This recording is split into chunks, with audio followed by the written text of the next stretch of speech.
Welcome to this tutorial on how to clear Twitter cache on your iPhone or iPad. Let's get started. First, locate and open the Twitter app on your device. It's the blue and white bird icon on your home screen or in your app list.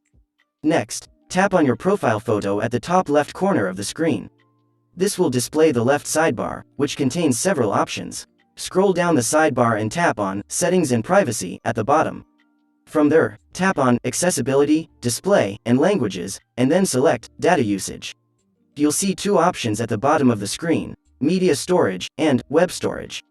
Tap on Media Storage, which contains cached versions of the media files you scroll by, such as photos and animated GIFs. Next, tap on Clear Media Storage, and confirm your selection by tapping on it again.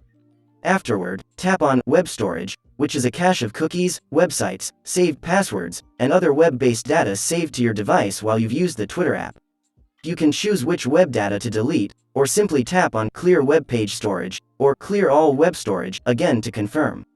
This will instantly clear the selected web cache and free up space on your iPhone or iPad. That's it. You've successfully cleared your Twitter cache on your iPhone or iPad. If you found this video helpful, please like and share. Thanks for watching.